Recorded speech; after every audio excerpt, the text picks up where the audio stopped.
In this video, I'm going to teach you how to buy businesses in GTA 5 online. It's a very easy process, so make sure to follow along. In this video, I'm going to teach you how to buy your first business in GTA 5 online.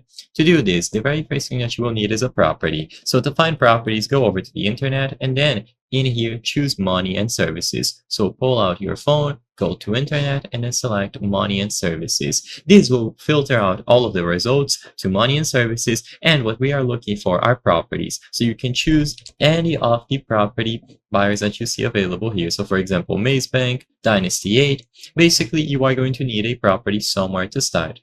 So you can purchase one of these expensive ones, you can purchase a clubhouse, whatever you wish. And once you have a property all set up, you will have your own space, you have your garage, all of the things included with that property. But most importantly, you will have access to this computer, which takes you to a site called the Open Road. So once you buy your property, look for this computer. It's also going to appear on the minimap with a little laptop icon.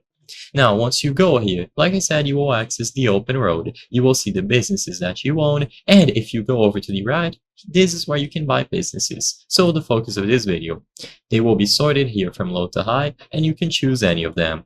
So you will have different categories of things that you can purchase these businesses for, so filter them according to what you want them to do. And once you choose any of them, you will see all of the details. So once you have them detailed here, you can choose the buy now option, and once again, you simply go to the physical location. Once you have it purchased, go there and you will be able to set up the business. For this video, I only wanted to showcase how you can start buying the business, and afterwards you will have to manage by going over to the location, accessing the computer in there, and doing all of the necessary things for it to flourish.